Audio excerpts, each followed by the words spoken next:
Hi, I'm Steve, the owner of InlineSkates.net, and this video is about how to choose the right size skate.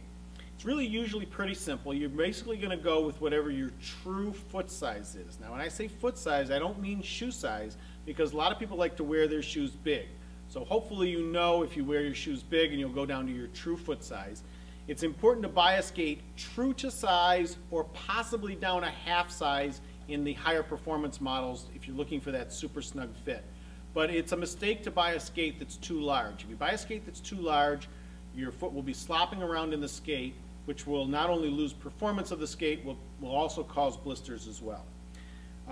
If your foot tends to be wide, I would lean towards the rollerblade brand of skates. If your foot tends to be narrower, I would lean towards the K2 brand of skates. That's how each brand tends to run. Skates come in men's sizes, which are the men's skates, and women's sizes that are specific to women.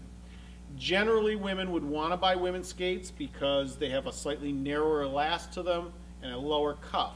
If you're a woman who has a particularly wide foot, though, you could buy a men's skate.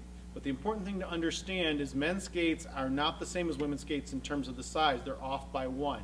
So you would want to subtract one size from the men's skate to get the correct women's size. So if you're a size 7 women's foot, you would want to buy a size 6 men's skate to give you the extra width. The only time you possibly may need to go up in size is if you have a particularly wide foot. You may need to go up in size to create a little bit of extra width, but I usually don't recommend that unless you can't get into a skate that's your size. And when you do that, you are going to have to put something in, probably in the front of the skate to take up that little extra length if you did buy a skate that's slightly larger. But generally, you're always going to want to buy true to size.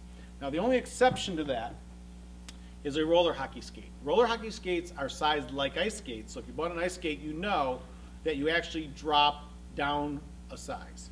So if you are a size 10 foot, you would typically buy a size 9 or even possibly an 8.5. You drop down 1 to 1.5 sizes from the size of from your foot size. So a size 10 foot would buy a 9 or an 8.5 roller hockey skate. That's how sizing works. It's really pretty simple. Buy true to your size, and it will most likely be the right one for you.